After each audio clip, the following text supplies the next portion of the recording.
the AFC champion New England Patriots, a dynasty reborn, led by the phenom Drake Maye and the grit of Mike Vrabel, chasing a record-breaking 7th Super Bowl championship. On the other side, the NFC champion Seattle Seahawks. Sam Darnold's unbelievable redemption story meets the relentless new age Legion of Boom. It's a rematch a decade in the making, and the ultimate quest for the Lombardi on the biggest stage in sports history. You are locked into Clearing the Bench, and this is Super Sunday Takeover. ETB's coverage of Super Bowl 60 starts right now.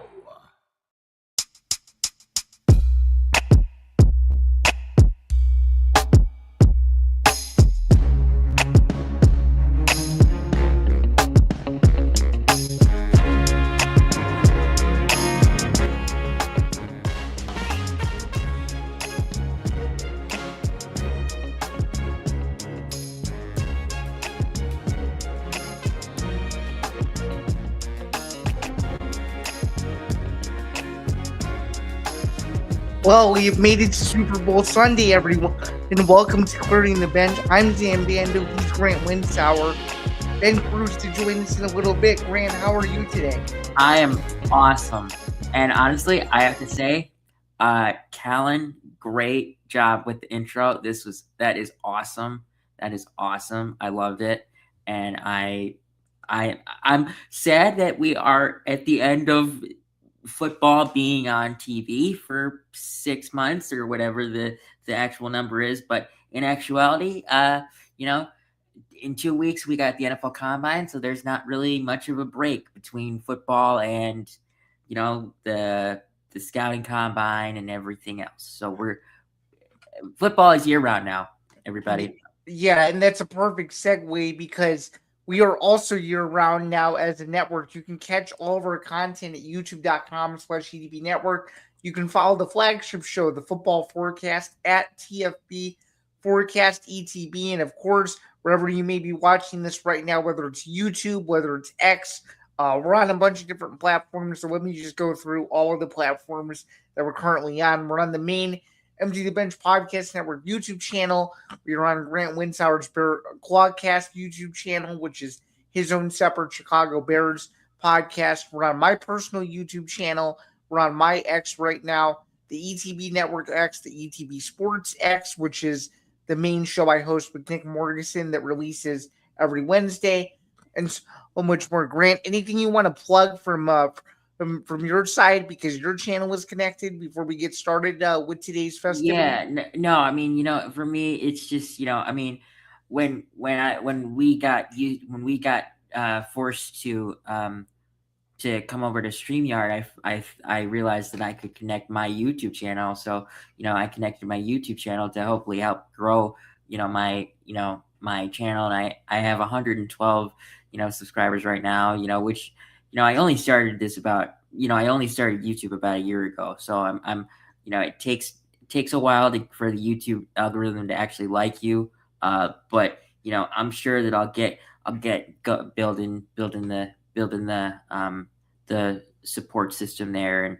And I think these shows are a great way, because the more often you post YouTube videos, the bigger you get. So I mean, I use this as an opportunity to my advantage. So yeah, for sure. And today's show, Clearing the Bench, is the next leg of Super Bowl coverage here on the network. So just figured we would kind of go over what we're going to be discussing today. So as I just alluded to a few minutes ago, Ben will be joining us in a little bit. And shout out to the 30 people who are already in the stream. Yeah, 30 people. I mean, sorry, Ben. Sorry, Zan. Go ahead. No, it's all good. And in fact, we have our first comment.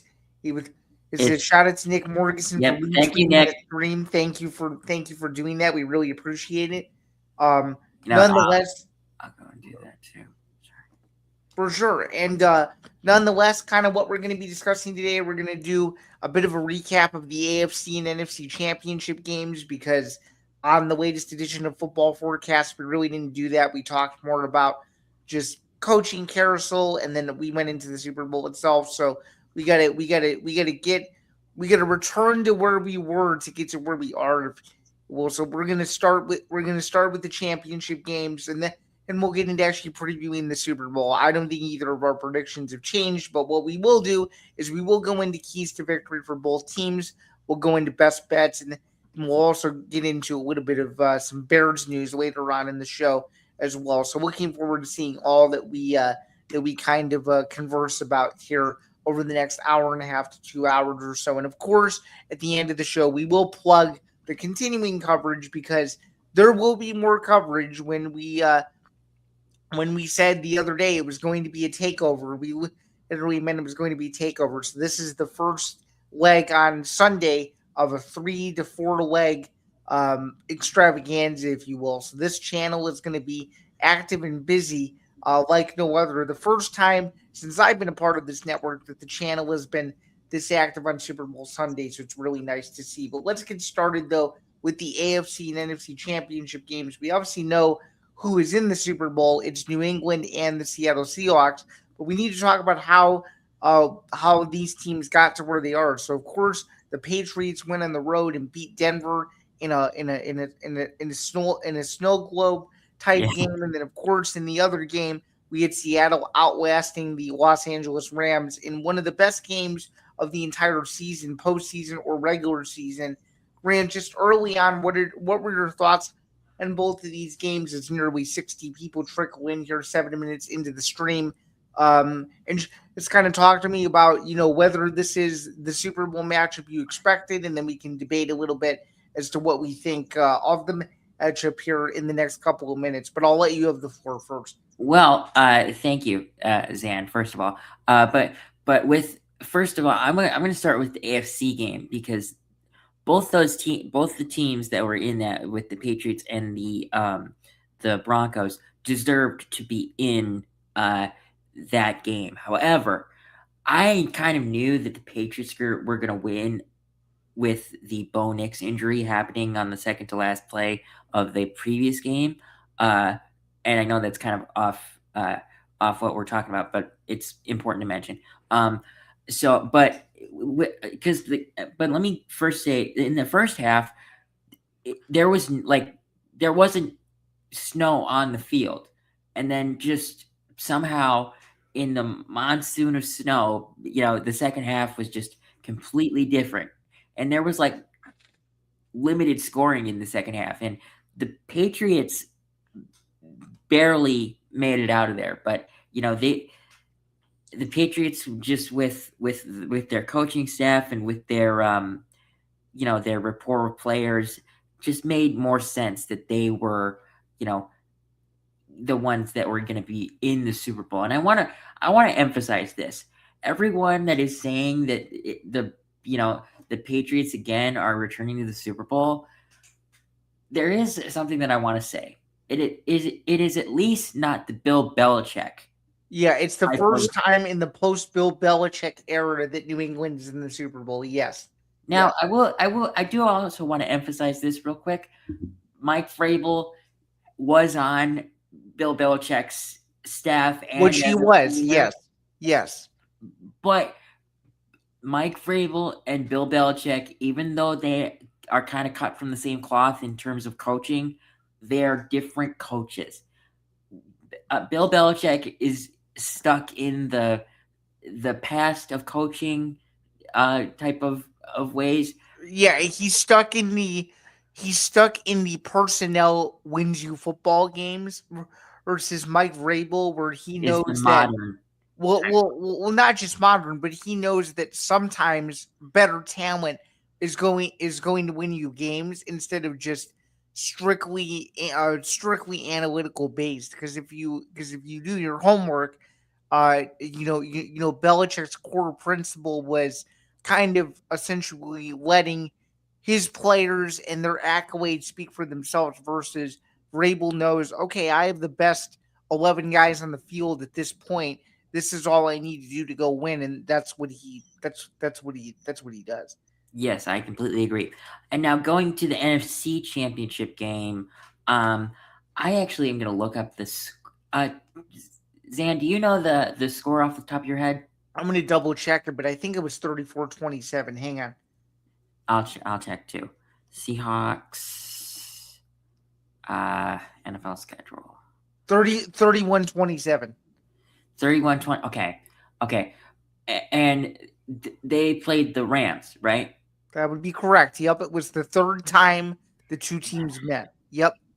And honestly, first off, I want to say congratulations to Matthew Stafford for getting MVP. Totally deserving. But I am so happy with that the Seahawks are in the Super Bowl, because this Super Bowl matchup is a rematch from 11 years ago now, or is it 10? Is it 10 years? Well, technically, if you count the Super Bowl, it would be 11. If you count the regular season, it would be 10. Okay, well, do it the way you guys want. But anyway, this is a rematch from a Super Bowl from about 10 or 11 years ago. And the Patriots were the ones that came out on top because of a lucky and stupid call by Pete Carroll to pass the ball instead of run the ball, and Malcolm Butler got a miraculous interception off a slant at the 1 yard line.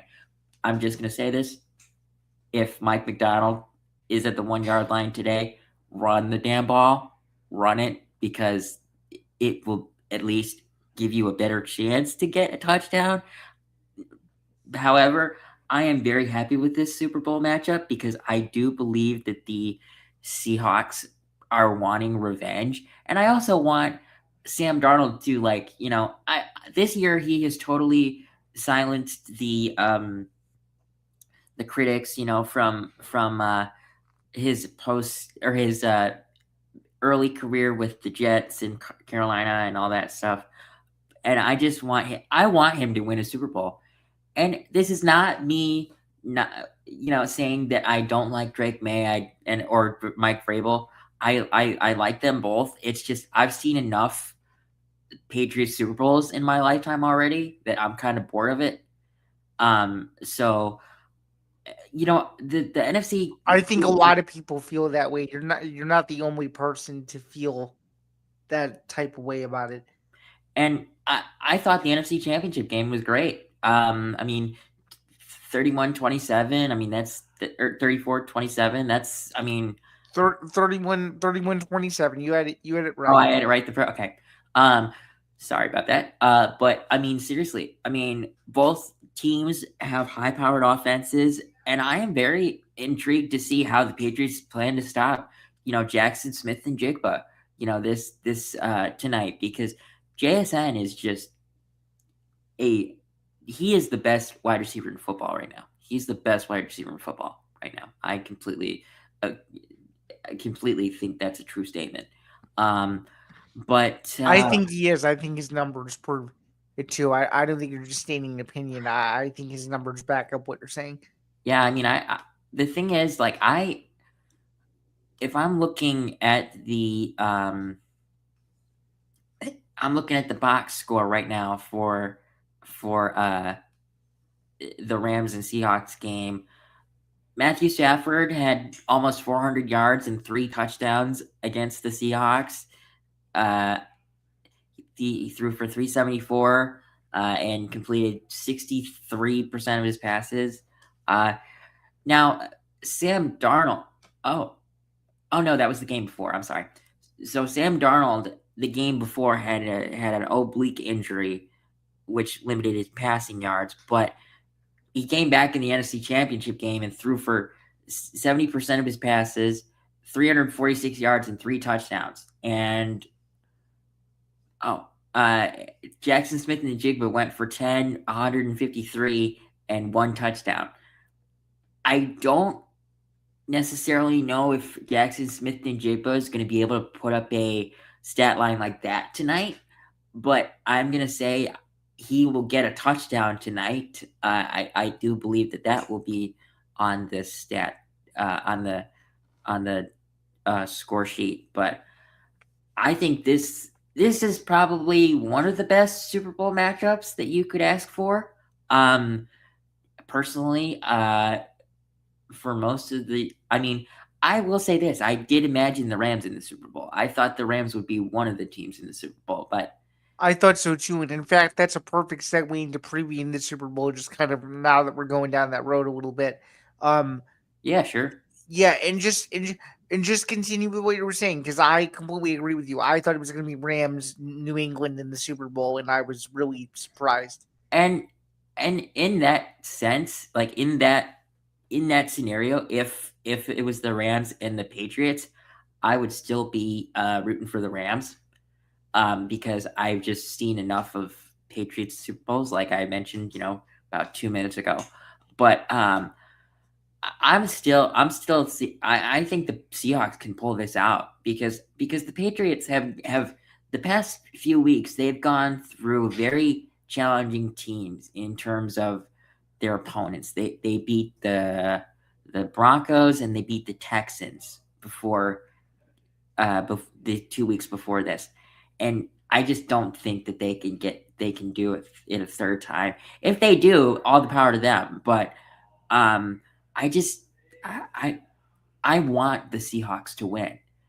I mean, and and um and that would just also be a much better feeling for Clint Kubiak to win the Super Bowl and then go to uh, be the head coach of the Raiders. I know that that's not necessarily a topic that we discussed talking, but I Well, mean, yeah, that actually is a very unique angle because now there's more stuff coming out about that, and it leads me to want to ask you this question now about the Kubiak situation. sure, Do you sure, shoot. think do you think, and this is sort of, it kind of diverts a little bit, but it's sort of related because of who I'm about to mention.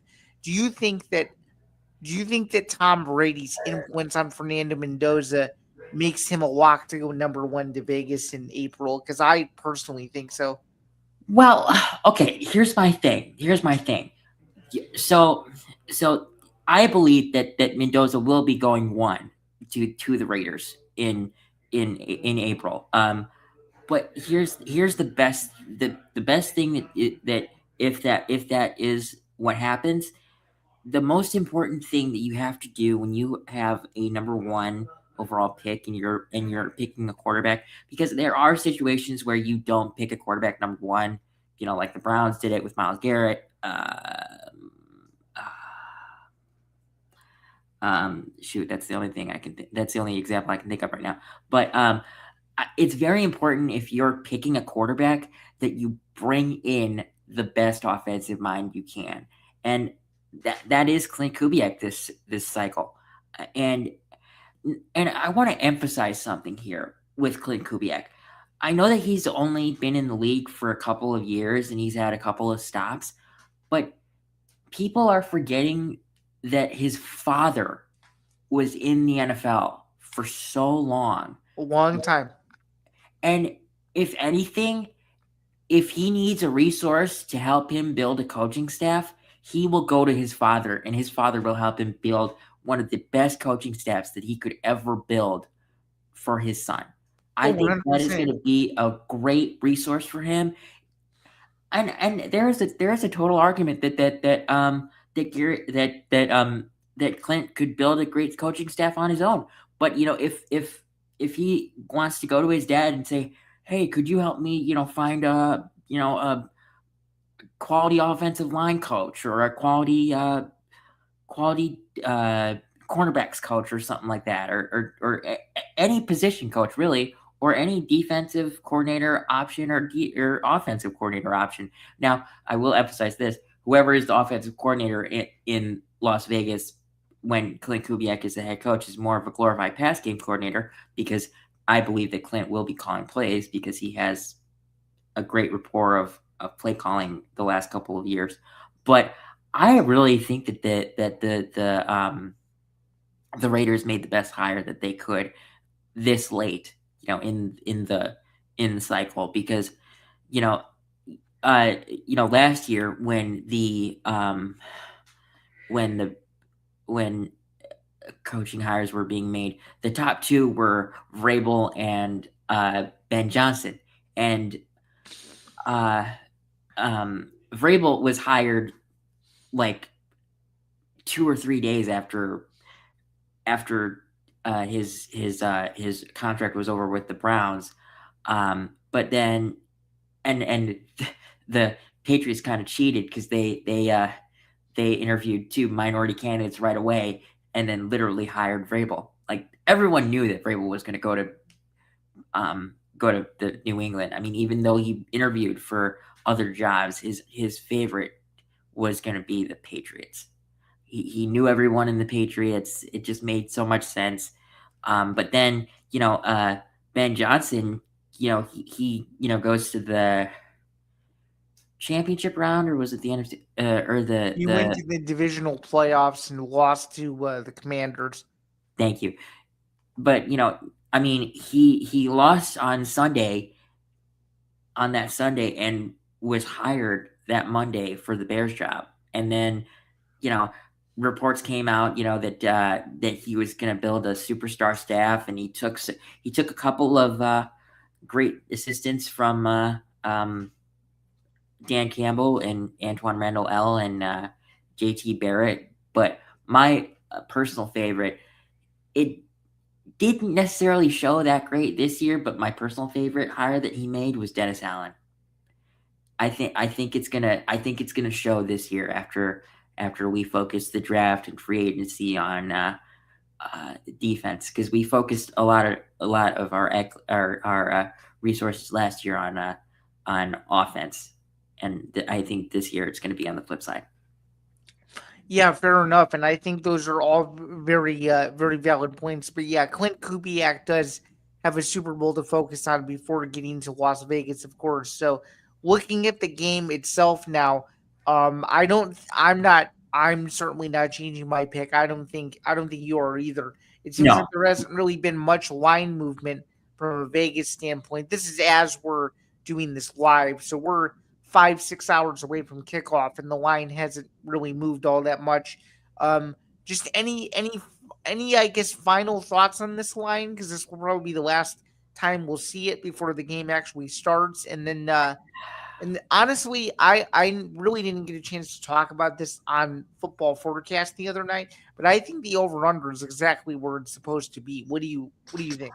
I think with how high-powered these offenses are, I am not going to disagree with you, but at the same time, there's an argument that says that both these defenses are great. That this could be possibly a game where only like 25 points is scored, or there could be an argument where there's a way that this could be a 50-point type of game scored. And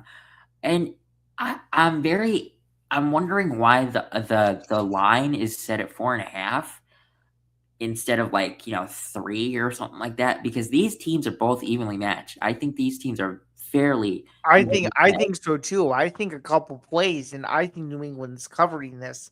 So I think the difference is going to be an interception or fumble. That's what I think too. I think there's going to be an interception that turns the whole game upside down. Or maybe I'm just going to throw this out there: a punter kick return, maybe something like that, something unexpected. That'd be interesting. That'd be really interesting. I mean, I think you're going to see a lot of people who haven't already. I think Moneyline Grant, you're going to see a lot of people bet New England, and I think a lot of people, if you want the number, I think a lot of people are going to take that Seattle number and run with it. Oh yeah. I will come out and say this. I'm not betting on this game. I am not very good at betting. A couple of years ago, I won $100 on squares, but that was in the 2016 Super Bowl, and I won $100 because What squares did you win? Do you remember? Oh God, that was 10 years ago. I don't remember that. I remember the game that I bet that we did the scores on though. It was I believe it was the Panthers and Denver Super Bowl. Yeah, the last one that Manning played in, I believe. Yeah, the last time he won the Super Bowl too. Yeah, that was the year that I won, I think, or it was the year before when the Seahawks lost. I'm not sure. Oh no, well the year before. Oh yeah, right. Yeah, because the year before Seattle would have lost to New England, and then the year before that they would have won the Super Bowl because they beat Denver, and then the next year, from what I recall, they lost to New England on the Malcolm Butler interception. Yeah.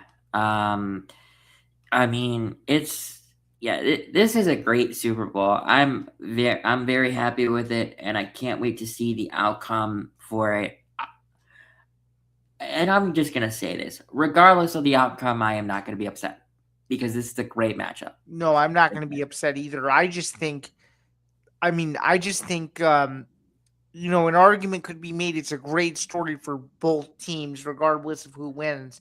But I think if New England wins it, which I don't think they will, but if New England wins it, the target on its back next year is going to be astronomical because no one expected them to go this far, much less, much less win the division and essentially get not home field advantage, but essentially home field advantage because they played at home 2 games and then they kind of made it a New England West type of environment in Denver. So they've had all the momentum like going into this game that you could possibly imagine. And what I'm just the most intrigued about is now you're going to get a first time Super Bowl winning quarterback, and there's a chance that Macdonald versus Vrabel. I'm not saying it's a rivalry or anything because it's not even close to that, but No, this could very well represent the next generation of of who NFL coaches are. I have a question for you. So now this can kind of pertain to our to the topic that we're talking about right now. But Mike Vrabel won Coach of the Year, right? You Correct. saw He did. that, Yep. and Yep. there has been a kind of like a curse on whoever has won Coach of the Year. The one, you want me to bring Ben in here? Sure. Yeah. Ben Actually, is finally here. perfect. Welcome This into is the stream. literally perfect timing here because I'm I actually appreciate it. asking Zan a question about Mike Vrabel. So Mike Vrabel won Coach of the Year. Congratulations to Mike Vrabel and Ben for being a huge Patriots fan. I see your Patriots hat and probably your Patriots T-shirt. But my question to Zan was, there's usually a downfall with the Coach of the Year, the year after the coach wins. Do you imagine that happening to Mike Vrabel? And how big of a downfall? Out of curiosity, if it happens. You went to me first, so I'll answer first, and then I'll let Ben Yeah, go. I was asking you first, and then I was going to go to Ben. Sure. So I'm gonna say the answer is no, and that's just simply because of how he's rebuilt the roster. That's as simple as I could put it. That's fair. Ben, what are your thoughts? I kind of think I would know your answer since you're a Patriots fan, but I kind of want the bias aside. Well, I think Zan pretty much kind of said it all. I don't think Mike Vrabel is the type of coach in which he's going to let that happen. I think we do have a harder schedule next year, so it will be kind of interesting to see kind of how he is matched up against some of these teams. I'm not obviously saying a lot of the teams that we faced this year weren't good, but I do think that for the naysayers out there that we faced an in quote easier schedule. And so, obviously next year, Vrabel, I think the one thing about this team that's been a lot special is take everything aside. He's been I think he's honestly the massive reason why we're in this spot tonight. Okay. I can agree with that. I think Gerard Mayo, it wasn't not a knock on him, but I just don't think he was ready for this job. Right. I think Vrabel at least had the head coaching experience, and that was one thing that we needed. And I think there was a previous episode that we talked on Forecast, maybe it was last year, year before. I don't know if it was Grant or somebody else. And they basically said, I think that, Mike Vrabel would be an excellent hire for this team. And I remember that. And I'm like, yeah, I think he'd be great. But it's all about in terms of what they can bring in as well. And they ended up bringing a lot of great pieces. And I think that pretty much speaks volumes to the culture that this team has brought. Whether it's a guy like Milton Williams, who was a Super Bowl champion last year with the Philadelphia Eagles. Obviously, Drake, of course, has been having a great year this year, and I can't be more proud of him, despite, of course, his struggles in the playoffs. But, of course, that will tend to happen when you're a second-year quarterback playing your first ever playoff run. So I think it's really good for his experience and to have some elements into play as well. But yeah, Vrabel, I think there might be a little bit, but I'm taking even my bias aside of things. I think, to me, he's arguably, I think, a top 5 AFC coach down the road here. I just think that he's built this culture top to bottom. The Jets, who are obviously our division foe, they actually were the team that wanted Vrabel the most. And the reason why that Vrabel decided to go to the Patriots, of course, was, I know, Grant, familiarity, and he just felt like that they had just kind of more of a future ahead of them, in which absolutely. I think there's that. Yeah, sorry. Go ahead. I'll say what I want to say after you finish. Sorry. Yeah, you say with like a lot of coaches that money talks with like a lot of players when it comes to contract deals, but I feel like even if the Jets offered him more, like I think Vrabel looks at that situation and say, hey, not a knock on the Jets, but I play for this specific organization. I think pretty much our culture is bright. We already have our quarterback. The Jets don't even know what their quarterback situation is right now. So why would I go to a situation that's very unconfirmed with our quarterback situation? Because I think that for a lot of coaches, they really want that kind of coming into their coaching tenure. So there was just a lot of different elements where I think Kraft also too was just, there's a lot of people that feel that Kraft was almost at maybe like the end after the Brady Bill situation era, and credit to Kraft too for doing this, making this hire quickly as it could been, because I think, Grant, you said earlier on the season that you expected Drake Maye maybe coming back for another year, which I think a lot of people that could have seen that happen. But I do think that this is a storied type of franchise that, and I'm not going to not sit here and not act spoiled or not, but it's a storied franchise that has seen a lot of winning, and they do not want to keep tolerating this for the fan base for the foreseeable future. So I think Vrabel coming in is a great hire that we've had, and I'm very excited to see in terms of what he can do for his first ever Super Bowl tenure as a coach and not as a Patriots player. Well, what I was going to say, Ben, was, I don't expect like a huge downfall. I don't think he's going to go from, 17 wins to 7. I think he might go from, 17 to 12, and then probably 14, maybe, It's so great, given what our schedule looks like next year too.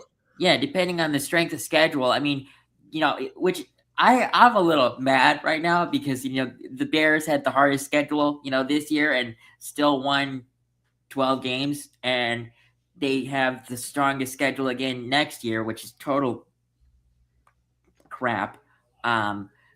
But, I want to see what Ben Johnson and, this coaching staff and the hopefully improved defense can do, next year.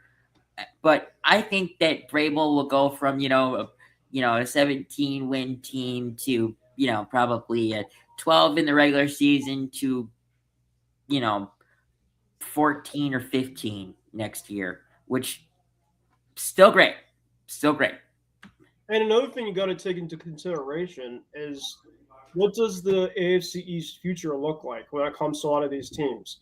The Jets, obviously, this is not a knock on the Jets, but No, go ahead. Knock on the Jets. Knock on the Jets. I want to see we have some Jet fans on this panel, but I want to see if Nick comments what you say. He's been real with it too when I've obviously bashed the Jets sometime. But like, the Jets, they don't know what their future is.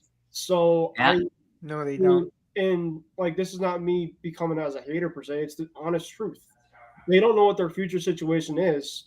So they're probably going to have a season this year, honestly, that they probably just want to try to have the lowest draft pick, or honestly the highest draft pick as possible, because there might be the quarterback, draft class this year, to be honest, isn't as great. God, no. You have No, it's not as great as what it's going to be in 2027. That's for dang sure. So I think that the Jets are probably looking at this as, I'm not saying as a Raiders-esque type of season for them next year, but I do think it could be very, very close. To just take exception to the fact is like, listen, like, it's just not going to. You're going to have to kind of wait it out, and hopefully by next year after, you can get a guy like Arch Manning or something like that. And I'm going to say this: there is a total argument where you could see Aaron Glenn be fired after this year because of how bad he's been. I have to respectfully disagree to that, because really, yes, I don't know if he's the perfect guy for them, but you also have to take a look at the actual roster that he has, and I think that the roster that the Jets have, I don't think is a ready to win type of roster. So it's almost like I'm trying to think of like the best term for it. It's almost like trying to put a puzzle all together, and it's just like, man, like every single time I try to finish that completed puzzle, there's always a couple of pieces that I looked at and just like, man, it's just not going to happen, right? And I think that Aaron Glenn is at a situation like that, and I think they obviously fired their offensive coordinator this offseason. He fired most of their staff, actually. Yeah, so I think that they do trust him. I mean, for my sake of things, I don't think he's the guy. And this is not a knock. I do think that there are better situations out there. But I do want to be fair to them. And I do think that, hopefully maybe if they get a younger type of quarterback, a higher draft pick, I definitely would like to kind of see that kind of come into fruition before I kind of make my case of, he has to get fired. That's fair. It's just, if here's my thing with your argument that the Jets want to have the highest possible draft pick they can. With Aaron Glenn being a defensive-minded head coach, unless you are a Mike Vrabel who's able to bring in a guy like Josh McDaniel, the greatest offensive coordinator you could easily bring in for your partner in crime on your coaching staff, I guess. My thing for that is, I wouldn't say that, if I was the quarterback that next year that the Jets are going to draft, I wouldn't necessarily be that excited to go to a guy like Aaron Glenn as your head coach with a questionable, play caller and, QB developer, whoever that may be. It might be Frank Reich or it might be someone else, depending on how Frank Reich goes next year. Yeah, I think that Reich is definitely an interesting hire. I honestly think, and this is going to be actually a Jets-Pats comparison to this situation when it comes to the Jets trying to find their next guy, is when the Patriots were kind of with like Mac Jones and Jacoby Brissett, where they kind of have like maybe pick. I mean, Mac is obviously was a first round of a pick, but like maybe pick like a third round late draft pick this year at quarterback, maybe with a guy like the kid maybe from Vanderbilt. I don't know if he's going to go that far, or maybe a guy like Carson Beck, and then kind of have a quarterback competition. There's a lot of guys out there, for the Jets that they can maybe go for. Apparently Joe Flacco maybe wants to come back into playing.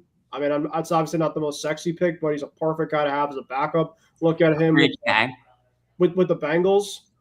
There's a lot of guys like that. Jacoby Brissett is another guy I think that they could take a look at, who is obviously not very sexy. But for the Jets, I do think it's not about trying to get wins next year. It's about trying to bring a winning type of culture to that organization, in which they just have not had in, honestly, most of their overall decades. So, sure. So in terms of that, I mean, I'm kind of looking at the overall aspects of the division. The Dolphins are definitely rebuilding.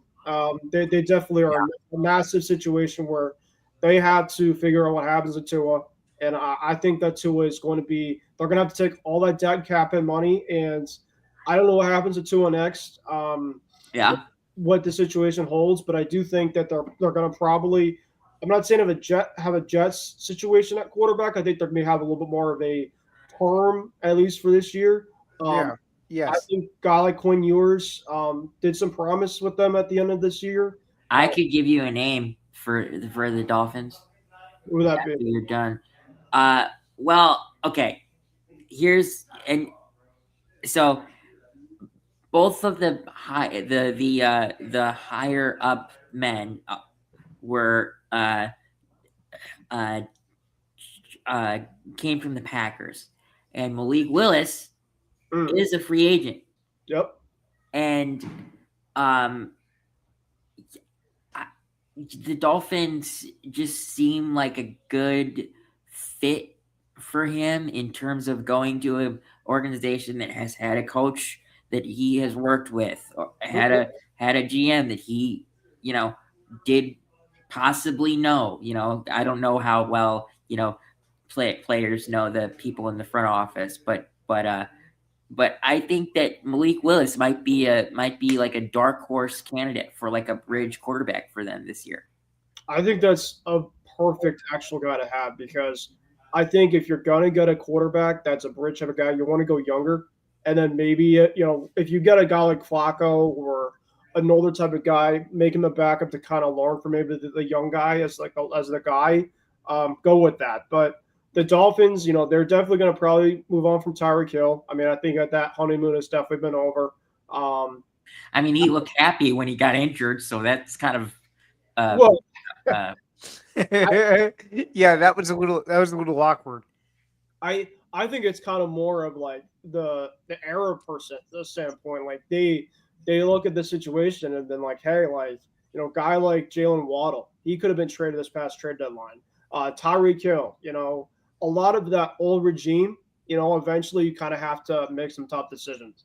And I just don't think that either of those two guys, as great as both of those guys are, I think that they are going to probably move on to different teams. Definitely Jalen Waddle. I mean, I know, of course, a team like the Buffalo Bills or a team, I don't think it would happen in division, but like a team like the Broncos, for Jalen Waddle, I think would be an awesome fit, especially for like a younger type of team, maybe another explosive guy from Bo.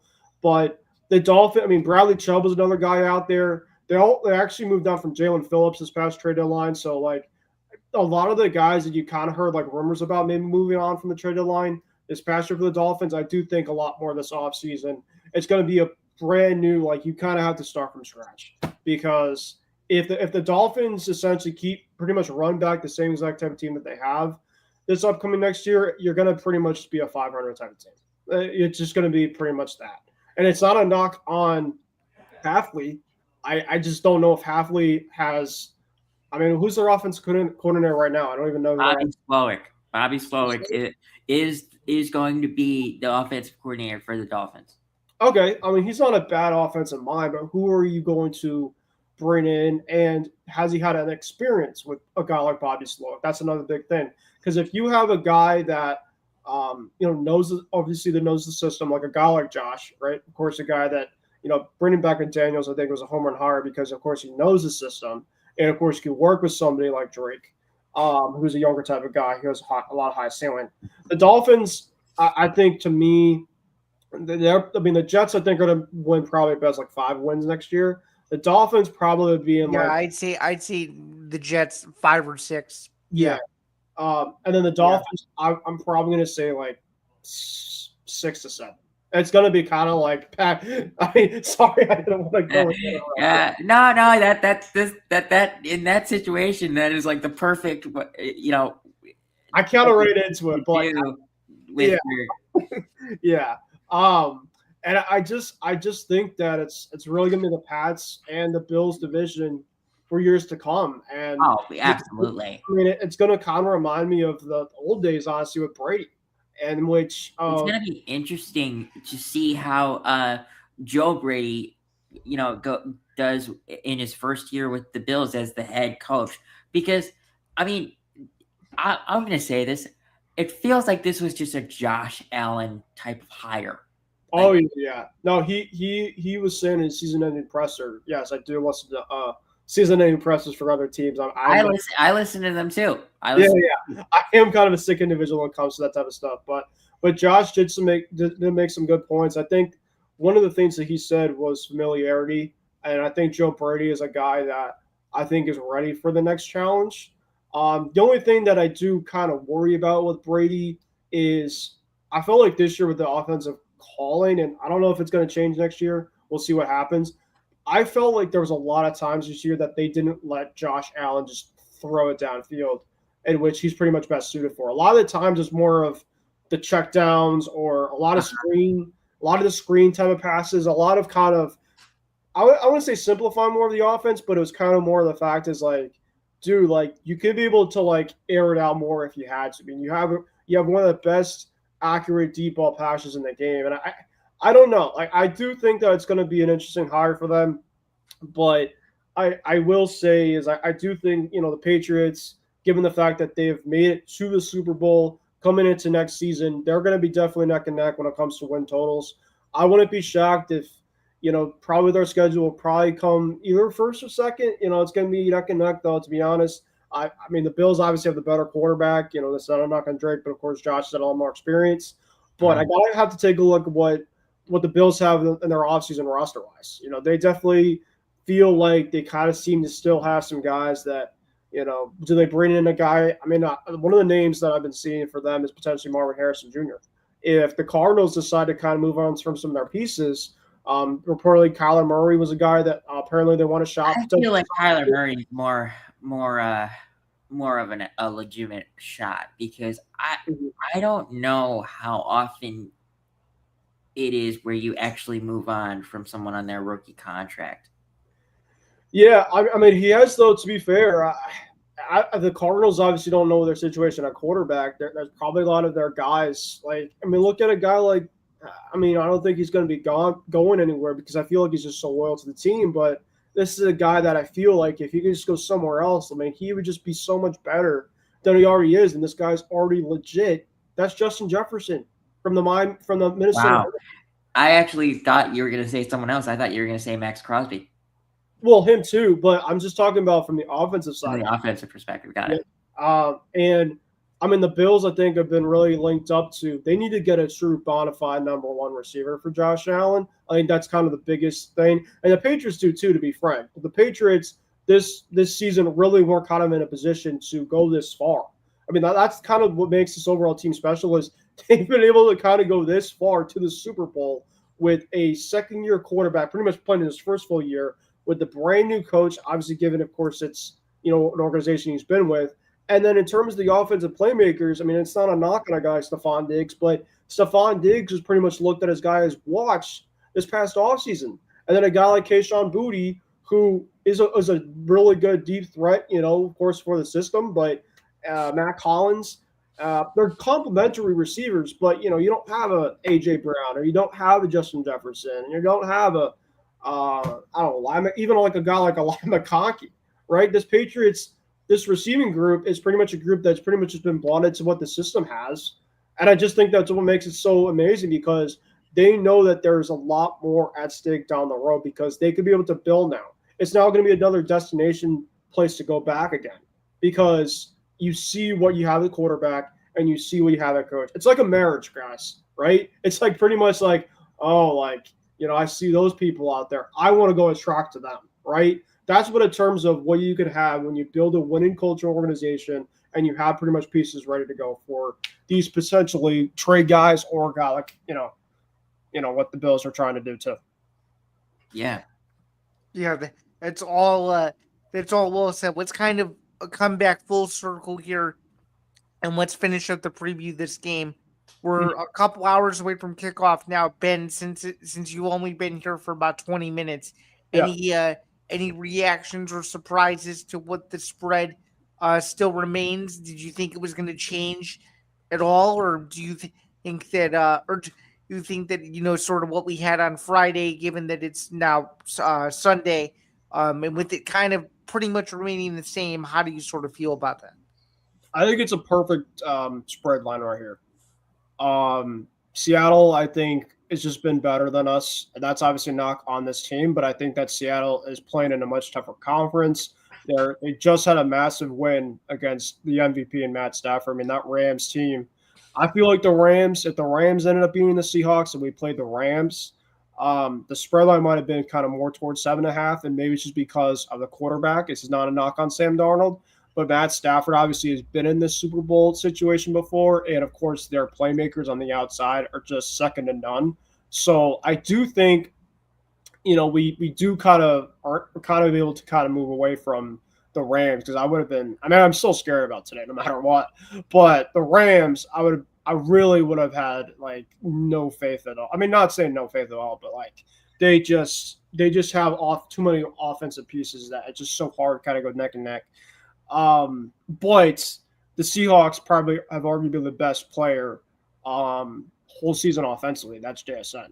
I mean, JSN has basically, you take away JSN from that offense, and I think it's a very average type of offense. But it's an average offense that, to me, I'm just going to say this: I don't think they go to the NFC Championship if it isn't for him. Well, I don't know if like they can make it there, but I definitely think their path to trying to win is a lot tougher. Seattle has a very, very tough defense. And that is one thing is defense. You look at what the Patriots have had, in the postseason, is they haven't really had that breakout offensive game, unfortunately, like they have pretty much had all regular season. That of course, can happen today. It does obviously help a lot when you have, warmer climate conditions. And, of course, if the offense doesn't show up today for us, and there's nobody we can blame but ourselves. But also Seattle's defense is just that legit, that good. Right, exactly. Both sides of things. And, Mike Macdonald, it's kind of similar like to the Patriots with Mike Vrabel, is he's built another situation as an organization, right, that kind of was in a thing of limbo the last couple of years, obviously after moving on from Russ.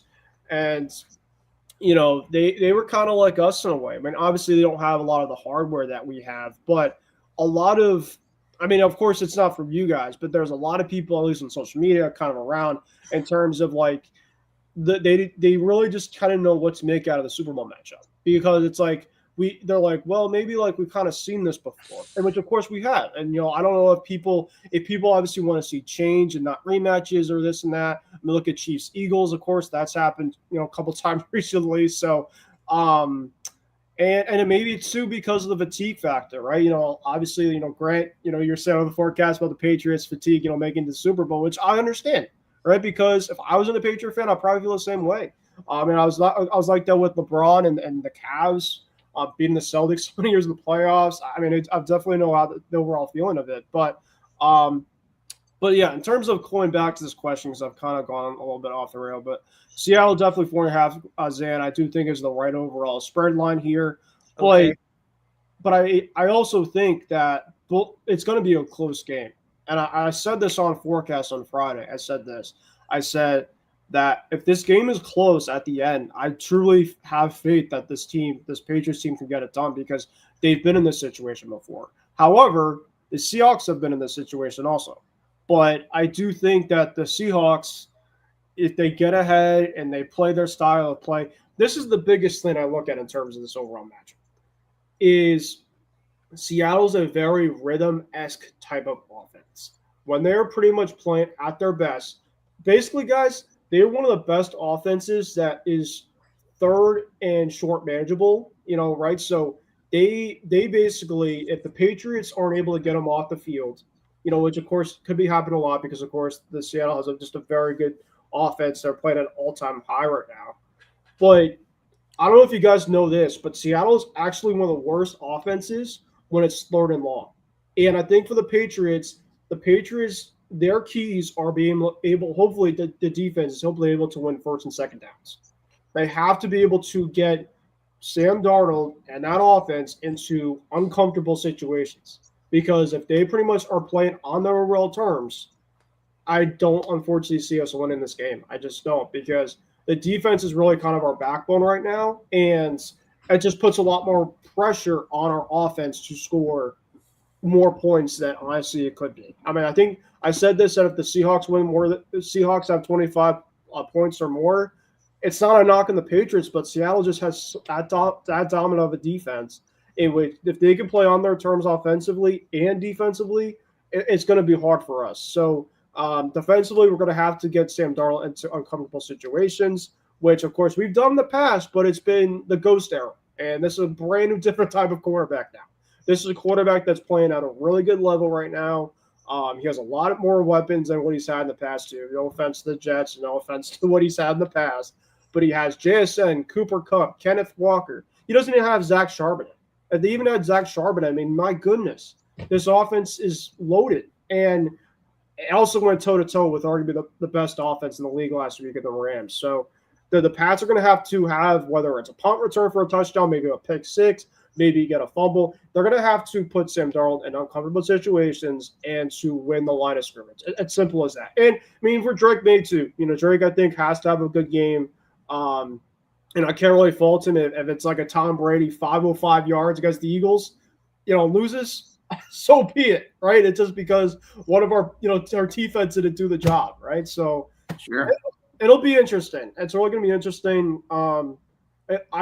My emotions right now, like I just look at this overall field of like, it's my first times. I mean, 01, I was born in 96, so 01 obviously wasn't with 01 obviously had Brady and Belichick, but it was my first ever time seeing my team in a Super Bowl without kind of the pillars from the dynasty. So wait. You actually watched the Super Bowl at 5 years old and you remember watching it?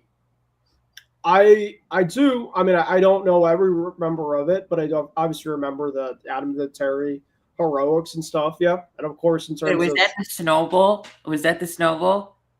It wasn't the snowball. It was the one against the Rams where Vinatieri had 2 kicks to win it for us in the Super Bowl. Well, in defense of Grant, I think he means that happened in the same postseason, though.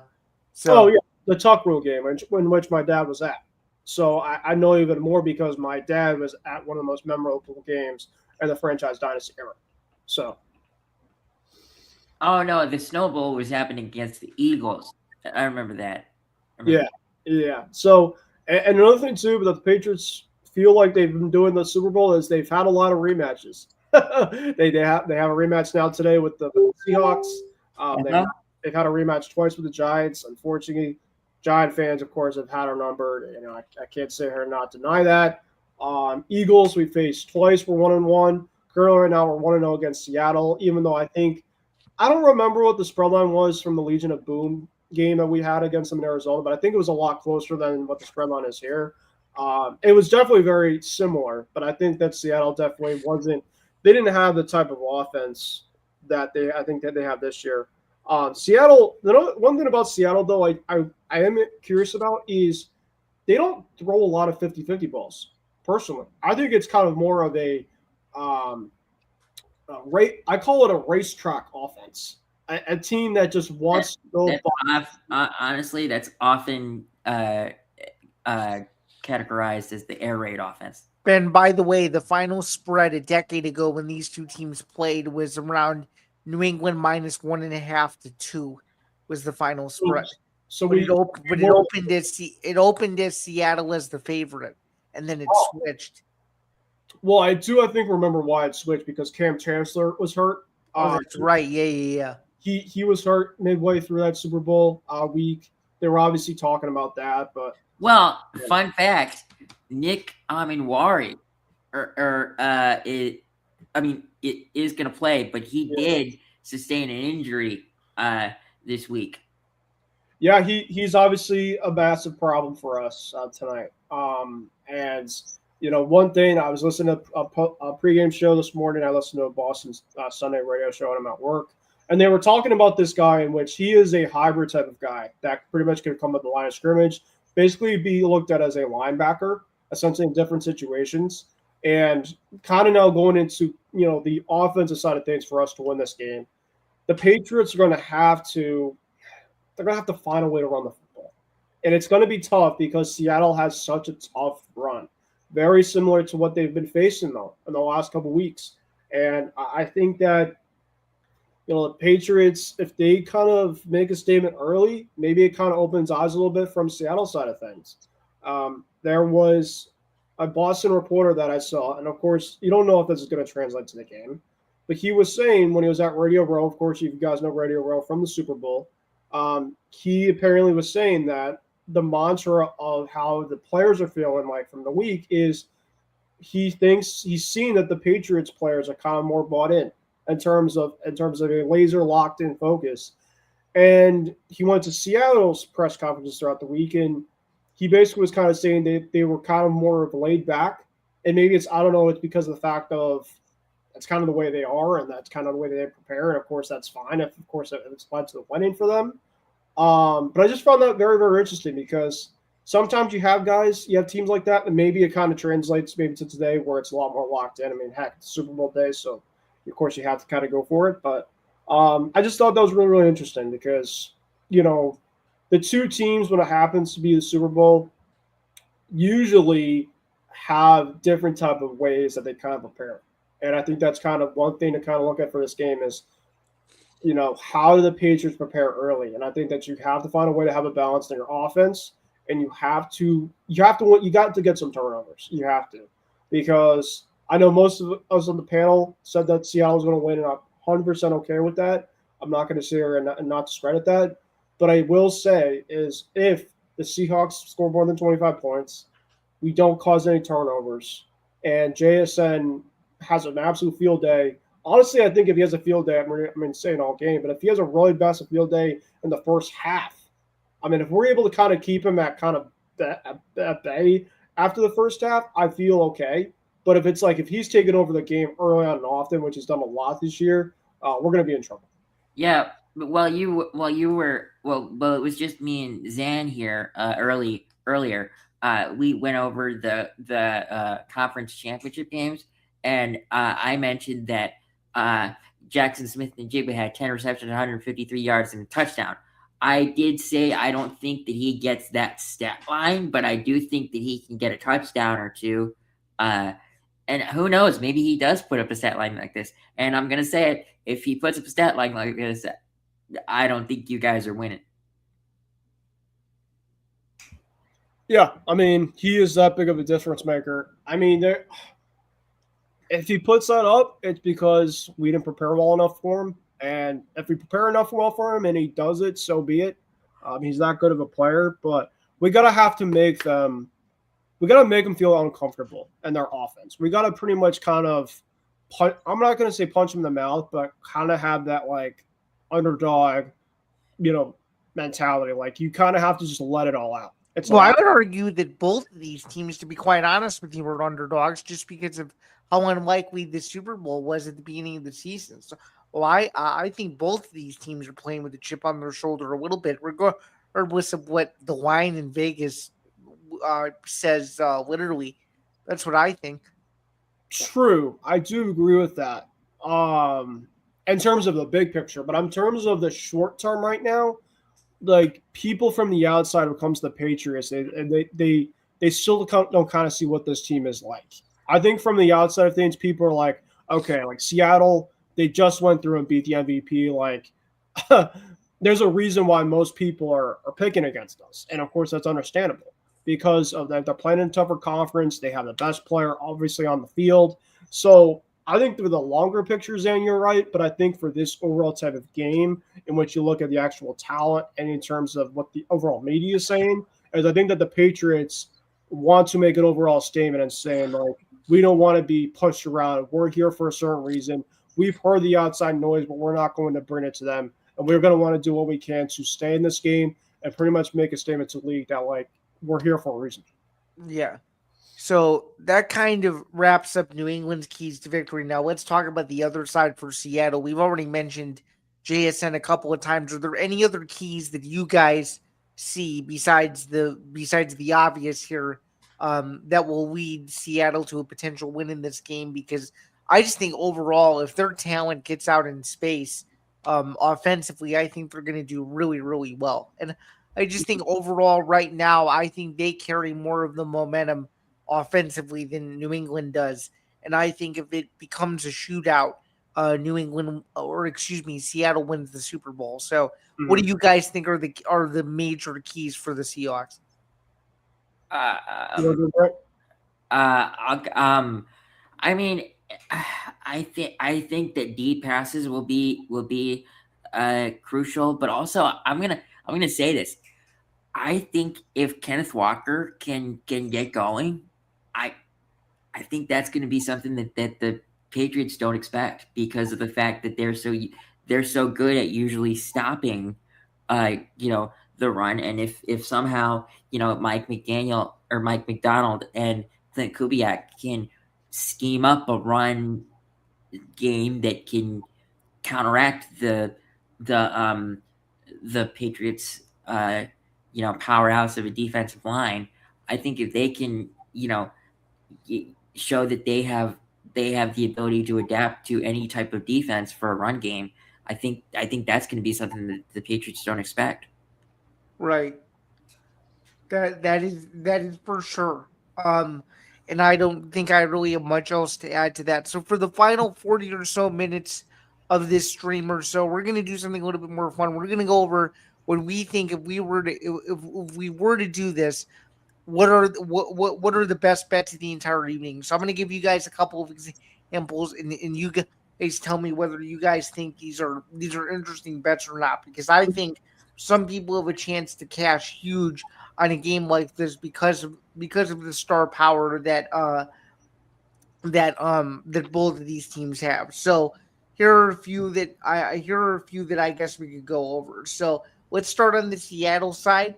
According to DraftKings, Kenneth Walker is minus 185 for an anytime touchdown score. Do you guys think that hits, or do you guys think that misses? What do you guys think?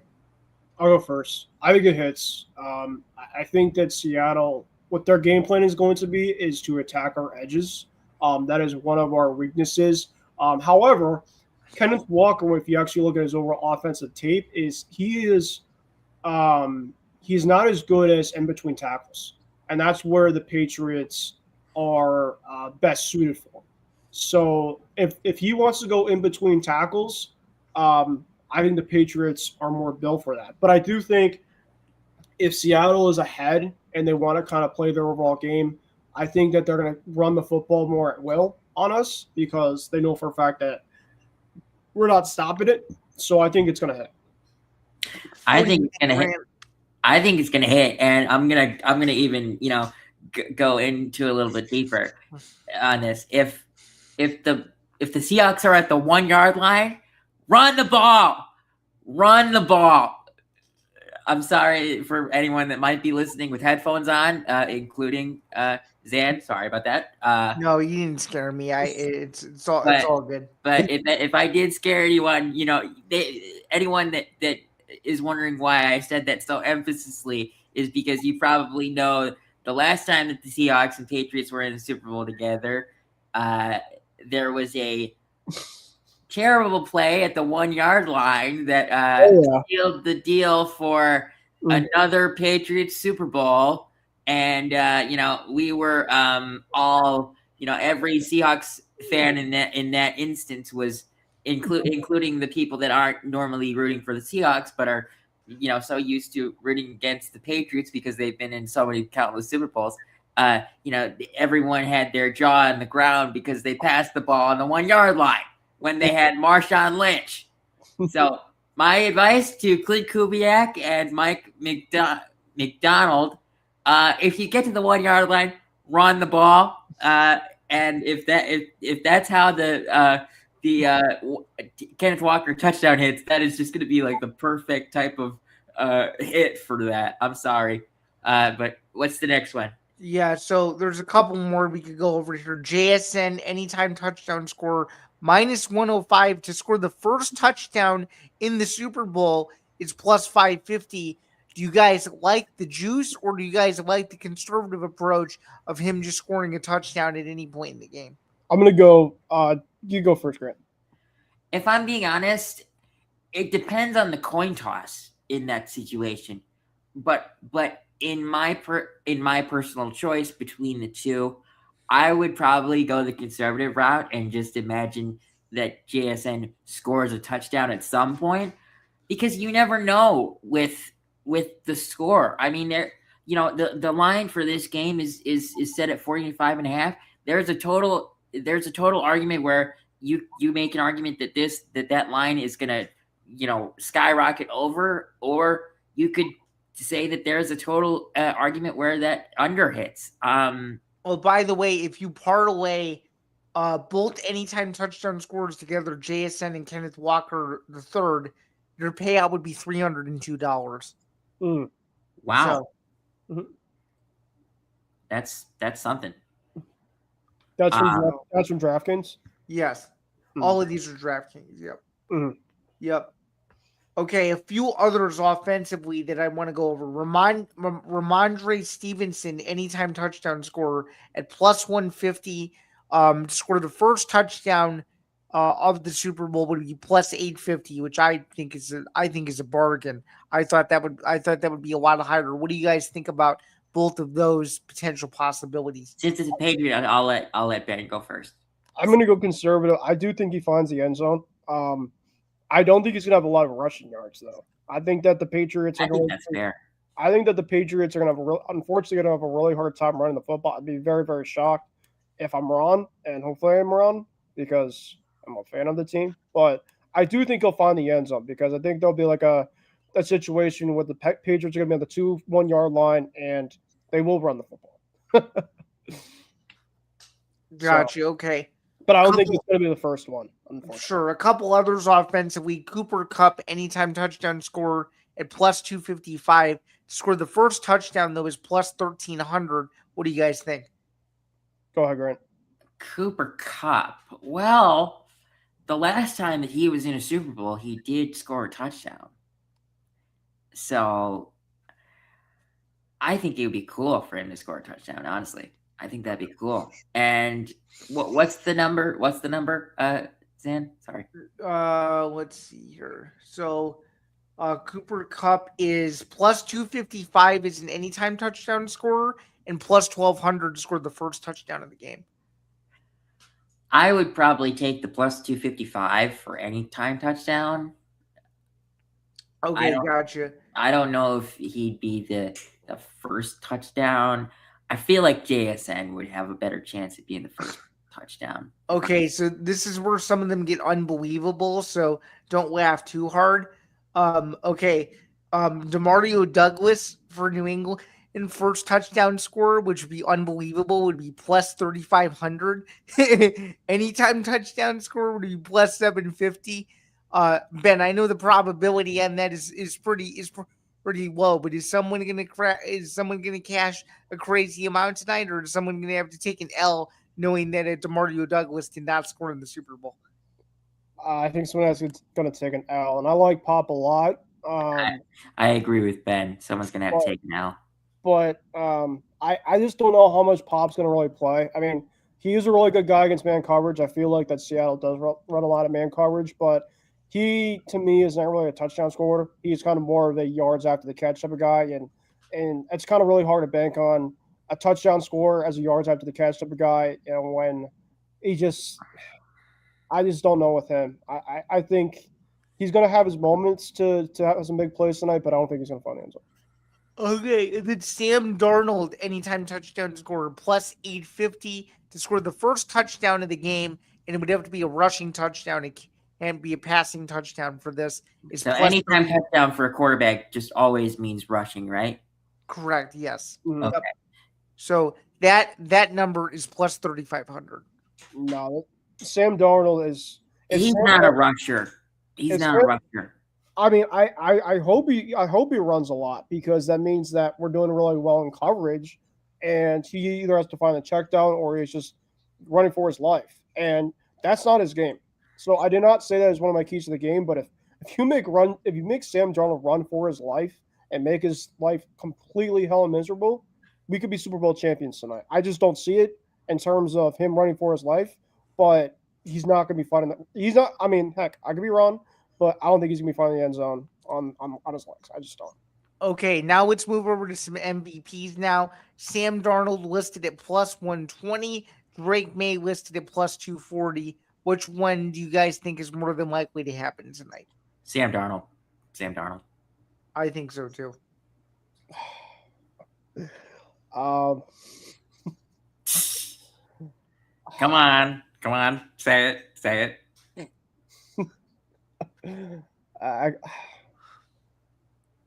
Screw it, Drake Maye. It's my team. That's what we expected you to say. So, all right, some other potential MVP possibilities. JSN at plus 500. Kenneth Walker III at plus 850. Ramondre Stevenson at plus 2,800.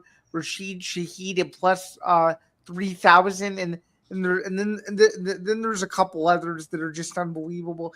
Devin Witherspoon at plus 1,000. Leonard Williams at plus 1,000. Drew Lock at plus 9,000, which would take a lot to have happen there. Then because Sam Darnold would have to tear his ACL in the first play for that to happen. Oh, for sure. Then there's a couple of let me come out and say this. Because I said that, I also need to say this. I do not want that to happen. I don't want Sam Darnold to tear his ACL. I just want, that's the one injury that I thought that could, make Drew Lock a possibility for a MVP for Super Bowl, which would be so funny. Lock as MVP. Like, think about that headline. That would be just so funny. Wait. So what is it? So he's saying that a possible headline if Drew Lock wins MVP is Lock as Super Bowl MVP, which would be so funny. I agree with that. I think there's a better bet for me to win the coin toss or the Gatorade bath than for me to pick Drew Lock. For sure. Let's take a look at some famous people's predictions now. LeBron James is a 3-leg parlay. His parlay is Seattle to win the Super Bowl, Stephon Diggs and JSN to score a touchdown at plus 800. $10 pays 90. How likely do we think that this may happen? I'll take my unbiased of things out for a little bit of change. I'm going to say that's a pretty good bet. I mean, I think Seattle, unfortunately, is a better team that we're going against. I think Stephon Diggs has got to have a big game for the Patriots to move the football, and I think that he'll find the end zone tonight. At least I hope, and JSN will find the end zone. For sure. Let's take a look at a few others before we get into some more fun stuff that is football related, but also isn't football related at the same time. And I'll get to what that is in just a little bit. Pardon my take as Drake Maye with over 30 plus passing attempts, AJ Barner with 25 plus receiving yards, and good old DeMarcus Lawrence to have 1 sack or more. What do we think about this bet? Plus 525, $10 pays out 62. I don't think that hits. What was it? What was AJ Barner? It was 25 plus receiving yards. That's not a lot for a back. That's only like 2 catches and one that goes semi-long. That's not. Yeah, that could be 1 catch. That could be a 30-yard touch or 30-yard catch. Yeah. I don't know. I think we're gonna be taking a lot of stuff underneath, and I think that if he has catches, it's gonna be a lot in the flats, and we're gonna have to miss a lot of tackles. And I think our defense. Well, missed tackles do happen in football. So yeah, I know. Yeah, of course. But I think with the way that I think we've done really, really well this postseason against tight ends. We haven't really had a guy that's completely crazy on us this postseason as a tight end. And granted, they haven't really been big time names, but I mean, Varner is more of a running first than a catching type of tight end. So yeah, for sure. But I don't see it. Yeah, and then Katie Dolan also has a parlay, which I think might actually hit. It's the Roland McDolan parlay. Seattle to win, Cooper Kupp to score a touchdown, and Kenneth Walker to have over 2.5 receptions. What do we think? That sounds like it could hit. Yeah. Kenneth Walker over 2 receptions and what? And Cooper Kupp to score a touchdown in Seattle to win the game. I could see that. I don't think Cooper Kupp's scoring tonight. I don't. Why not? That's kind of an interesting opinion there. I didn't expect you to say it. I think with the way that we've had game plans in the past to Super Bowls is we tried to do what we can to eliminate a lot of the secondary type of guys, kind of more than the first type, no, more than the first guys, because the secondary guys, I think if you kind of take away them and kind of, I mean, it's you got to kind of pick your poison, and I think maybe the Patriots want to say, listen, JSN can kind of get all he wants as long as the other guys don't beat us. A guy like Raheem Shaheed is a deep guy threat. A guy like Cooper Kupp, of course, who's been a third down king recently. I think the Patriots are going to be able to get enough pressure in which the secondary is going to try to eliminate the secondary guys, and I think they'll do a good job tonight. But all it's going to come down to is JSN, and obviously he's going to have his because he's just that good of a player. All right, Ben, this one's going to make you happy. It is officially Dave Portnoy's Super Bowl parlay. Have you seen this parlay yet, or is this breaking news to you? But I'm about to tell you. Breaking news to me. All right, so it's a 6-leg parlay. Are you ready for this one? I'm ready. Patriots to win the Super Bowl. Drake Maye with 2 or more passing touchdowns. Ramondre Stevenson scored a touchdown. Ramondre Stevenson with 60-plus rushing yards. Ramondre Stevenson with over 25-plus receiving yards. And Sam Darnold to throw at least 1 interception. All wrapped together, plus $3,000. $10 gets you $300. Or $310. That's a lot. A lot. You're risking a lot on Ramondre Stevenson. I would feel more confident if you put that on Henderson. I think so too. I don't think that hits. And I love Ramondre Stevenson, but the Seattle has an exceptional good front. They don't miss a lot of tackles. They are a very, very stout defense. I think he's going to score, but I don't think that he's going to have a lot of explosive runs, at least during drives. I unfortunately just don't see that. So I don't see that. There was another one, too, that I didn't think was going to happen either. But Patriots, obviously, to win, it's a 50-50 shot, so, of course, it's very possible. And the alternate yards, too, I think you said, Zan, 25? Yes. So, that obviously could happen too. That definitely I think is very, very possible too. But definitely the other parts I don't see happening. Okay, and then this one may make you happy. It's the Drake Maye parlay. It's Drake Maye 250-plus passing yards. Drake Maye over 2 passing touchdowns. Drake Maye 40-plus rushing yards, and Drake Maye over 20-plus completions. I think it's not heading. Wow. I think it's 2 out of the 4. I believe that's going to be the case. What were the first 2 that you said? First 2, Drake Maye over 250-plus passing yards, and Drake Maye over 2 passing touchdowns. I don't think he's going to be able to have more than 2 touchdown passes in this game. I just don't see a situation. I'd love to be wrong, but the way that things are going in the playoffs right now recently, and I just don't think it's going to be throwing the ball crazy at will unless we're behind, which, of course, can definitely very well happen. But 2 touchdowns, I think it's going to be 2 touchdowns that he'll have. I don't think he's going to hit more than that. Okay, and this next, and Grant, what do you think? Do you think it's hitting or no? Can you say what the bet was again? I'm sorry. Yeah, sure. So going back a little bit here, the Drake Maye parlay was Drake Maye 250-plus passing yards. Drake Maye 2+ passing touchdowns, Drake Maye 40+ rushing yards, and Drake Maye over 20+ passing completions. I think the 250 will hit, but you're asking a lot for stuff like 40 rushing yards. Well, actually, that might not be asking that much, but I just don't see every one of those hitting. If it does, whoever makes that bet, congratulations to you. But I just don't think that every one of those will hit. All right. And then Mike Greenberg of ESPN has a parlay.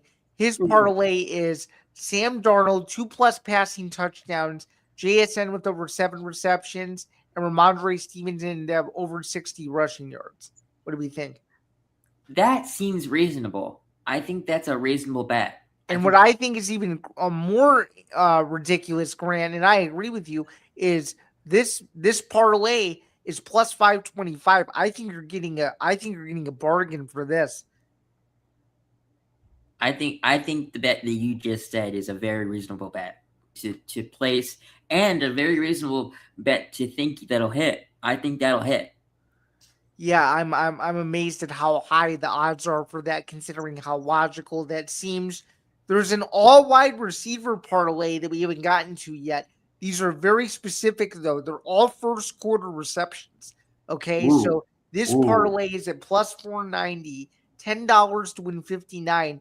JSN to have a catch in the first quarter, Stephon Diggs to have a catch in the first quarter, Cooper Kupp to have a catch in the first quarter, and Kayshon Boutte to have a catch in the first quarter. You know, actually, that is not that difficult to happen. No, it isn't, because you only need 2 possessions to make it happen. Well, not only that, but you're talking about for each team, you're talking about like the top 2 targets. Yeah, exactly. For the team. So that could be maybe one of the easiest bets to place tonight. Ben, what do you think? Can you repeat it one more time? Sure. So it's an all receiver parlay, and it's a first quarter one too. So it's JSN with 1 or more receptions in the first quarter, Diggs with 1 or more receptions, Kupp with 1 or more, and Boutte with 1 or more. Yeah, I think that hits because, I mean, both teams I think use their guys receiving wise at all places. They spread the ball around, and I think you're asking only for 1 or 2 catches at max. I think definitely. All right, 2 more parlays that we'll go over, and then we'll talk about some more fun stuff around the Super Bowl as well. So, Carissa Thompson has a 3-leg parlay, $10 to win 65. Drake Maye, 40-plus rushing yards. JSN to score a touchdown. And Kenneth Walker, this is a 2-parter, 90-plus rushing yards and combined receiving yards. So 90 yards total, however you want to divide that up, rushing yards and receiving yards or more for the entire game. I like it.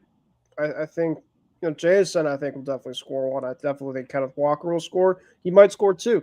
So if you take that into perspective, both catching and running, I think Seattle does win the Super Bowl, which I think is a very good possibility, unfortunately, for my side of things. But, yeah, I think a lot of that would hit. What do you think, Rant? Yeah, I agree. I think a lot of that'll hit. One may not, but I don't know which one. It's kind of unpredictable which one won't if one doesn't hit. But I think you have a good likelihood of those hitting. Fair enough. And that's a perfect segue to move on to something that's a little bit different than just what's on the field. So Super Bowl traditions. Just because I kind of don't know what you guys like to do on Super Bowl Sunday, I figured we could spend the next 15 or 20 minutes or so talking about that. So what do you guys like to do on Super Bowl Sunday? What are your traditions, superstitions? Where do you guys watch the Super Bowl? How many Super Bowls in a row have you guys seen? And different things like that. I actually have a hidden Super Bowl talent as well, which we'll get to in just a minute. But let's go over some traditions first, and then I will go last with my Super Bowl traditions. Ooh. Well, for me, I have watched just about every Super Bowl that I can remember. Of course, the one Super Bowl that I would love to have watched that I cannot remember happened in 2006 when the Bears and the Colts played. The Bears ultimately lost in that situation, so I would have been sad anyway. But I would have loved to see the kick return actually happen on TV. But in terms of Super Bowl traditions, I'm in college right now, so the Beckwith floor, which is where I live, we always have a Super Bowl party. In terms of Super Bowl traditions, hey, that makes 2 of us. That's where I used to live too, and I also remember those Super Bowl parties, so that makes 2 of us. So in terms of Super Bowl traditions, I always get like some pizza or something,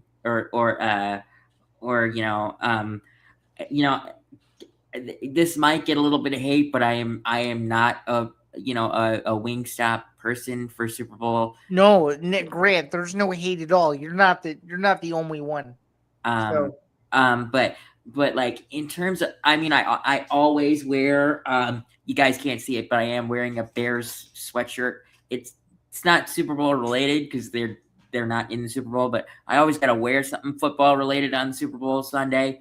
You gotta wear football. I have a Bears shirt underneath this quarter zips. That makes. And I mean, you can see Ben's T-shirt. I mean, there's a logo. This is my pregame fit. I'm gonna be wearing my lucky jersey when it comes to game day. Oh, what's your lucky jersey?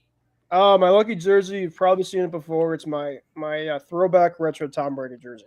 My red one. Why is it? Of course, it's Tom Brady. Yeah, it's been really lucky for me. I've done really, really well with it, and so I'm gonna ride with it and see what happens. Question: when you've been wearing that, have they always won? Yeah, I would have been the same question too.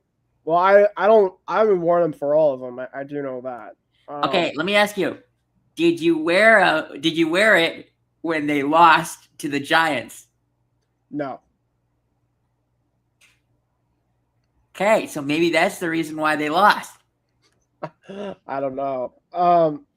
Every single Patriots Super Bowl though, I do wear something related to the team, whether it's a sweatshirt or something like that. But the Patriots this year, I've been wearing I wore the jersey last week for the AFC Championship game, and so I'm just gonna ride with it.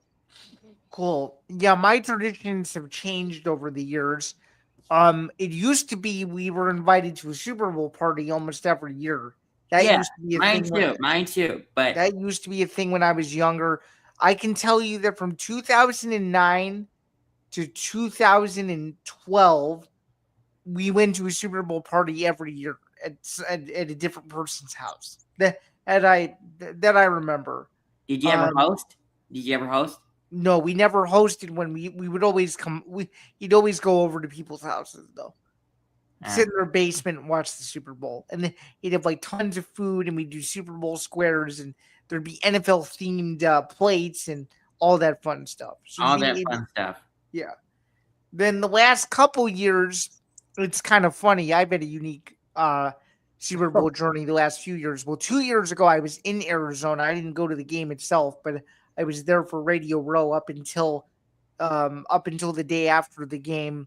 But we all watched it together, like near State Farm Stadium, which was cool. So I was at the site of the Super Bowl 2 years ago, but for the most part, I've just either been at home or in college. So it's been very unique the last several years of where I usually watch it. Traditions wise, not really much. Although, Ben, this might make you happy. I think I'm going to sync.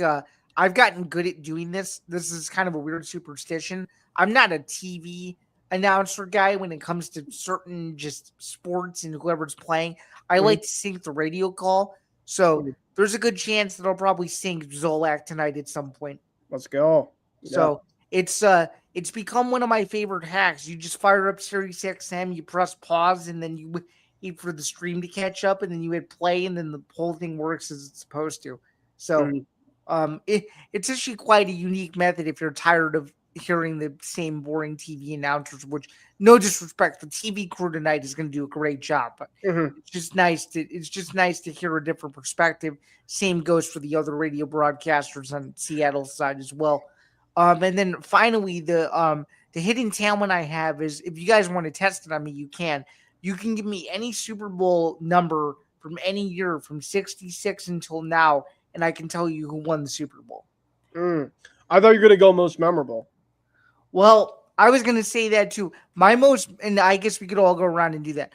My most memorable Super Bowl was the year that Pittsburgh beat Arizona in San Antonio. Antonio Holmes touchdown. Awesome. Yeah. How about you, Ben? I think yours is quite obvious, but I don't want to. It's not the obvious one. There's something wrong with you, Ben. I don't want to assume, but at the same time, I'm assuming. So I'll let you have your pick next, and then assuming I know what it is, I want to know where you were while this game was actually. happening because I'm sure your roller coaster of emotions was unbelievable. So Yeah, it's 28-3. It's arguably the best comeback in Super Bowl history and era. Best game ever. I personally think it's the greatest comeback in sports history. Period. It's yeah. I mean, everything essentially. In terms of the story, I have actually a really awesome. You talk about superstitious with this story. I was in college, obviously, and I had a party with a bunch of my friends who I went to school up in Massachusetts with for this party. And it was also happened to be one of my good friends, who's one of my favorite friends of mine as a Patriot fan, his birthday. So he obviously, we were kind of celebrating that. We were kind of just celebrating the game in general. And we had a TV. We had like a little bit, like a little small TV that I had in my room with two other my roommates, and of course everybody else kind of came from different other rooms. And we had one of my guys is a Giants fan. One of my good friends is a Giants fan. So of course we had him. We had a couple other guys, of course, that just wanted to come to hang out with us. Yeah. And I was on my bed because essentially the TV was literally right next to my bed. So I'm like, all right, I'm just gonna watch it from my bed. And so I had it on, watching it from my bed, and I just kept looking, at the Falcons' first half. I looked at the pick six, and my face, I kid you not, was just a complete just this type of thing. Like a complete just stare down of what just happened. Like I don't even care anymore type of thing. Like it was what it was type of thing. It's over it. There's nothing you can do at this point. So I decided to say, okay, halftime happened. Lady Gaga's doing her thing, and I'm like, you know what? I'm like, it's probably not going to matter, but give it a shot. I decided to get off my bed and watch the second half on the floor. And so I put my ass down on the floor where everybody else was watching from wherever their seats. We had a bunch of chairs and stuff in the room we had. And I decided to watch from the floor. And the Patriots had one of their best drives in the second half. Ironic enough, when I started on the floor. And I'm like, okay. I'm like, all right. It's probably not going to still mean anything. It's still really, really a tall task. But, they're going to hopefully maybe see if they can make a play. And I just remember one of my friends saying, listen, you're not getting back on that bed. And I said, I know. I said, I'll stay here. I'm not going to move. And the Patriots kept going more and more and more. And they just kept reminding me this, saying, listen, you're not getting back on this bed. And I remember just the matter of the fact is the emotions for me when the comeback was starting to happen. I'm like, oh my God. And then I told my buddies, I said, if we win this coin toss in overtime, I said, we're going down and we're winning this game. Like basically when we tie that game up, I felt the most confident that I did out of the whole entire night. And I'm like, this could be going down as honestly one of the best sports nights of my life if they make this comeback happen. And I remember when James White got the toss and, my buddy and I were just kind of next to each other. And when he got into the end zone for the touchdown, I could you not, I basically kind of blacked out, like on the floor in excitement. I had a couple of my Patriot fans basically tackling me on my back as we were just going. That's awesome. And we basically were just in complete jubilation, and it was just a memory we couldn't forget. And then of course the parade obviously happened throughout the week, and I actually went to school right next to the train station to go to Boston, so I theoretically could have went to the train station, took the train into Boston to go to this parade. And silly me is where my apartment is right next to the train station. I was walking to class, and of course I have to go over this bridge where the train station kind of is. Next to it is I can kind of see in terms of if anybody was going to this parade.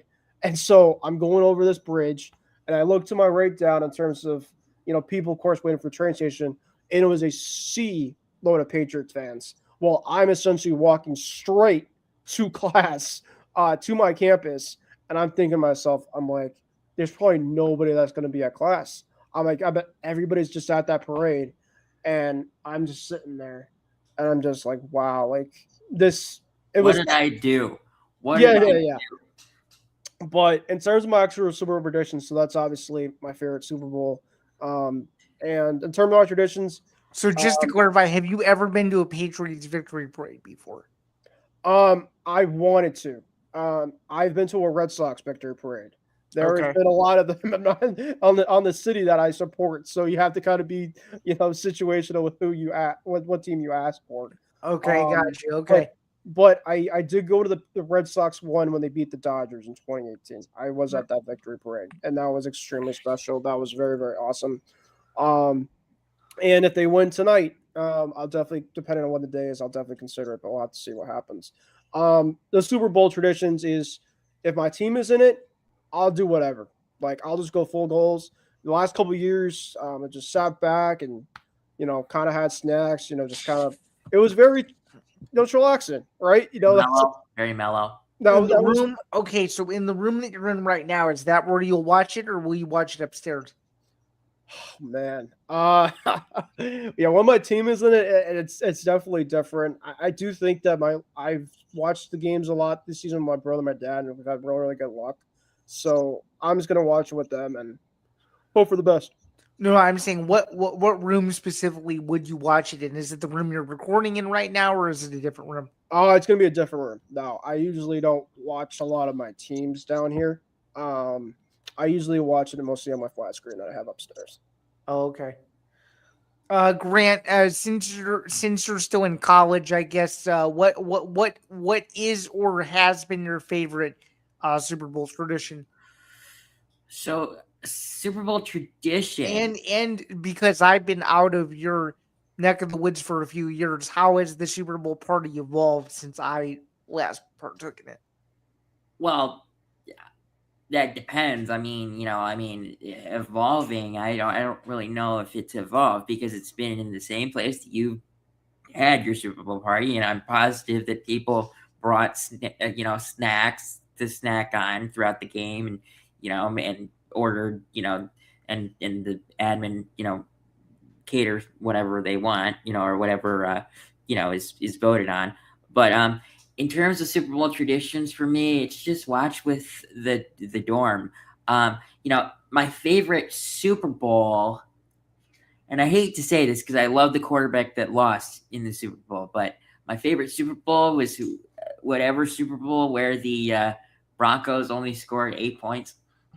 So that was Super Bowl 48 between Seattle and Denver. Seattle and didn't the Seahawks score like 40? 43-8. Yep. Yeah, I remember. Wait, was that the year that there was a huge snowstorm in Illinois? Yes, and that was the year that they played it in New York.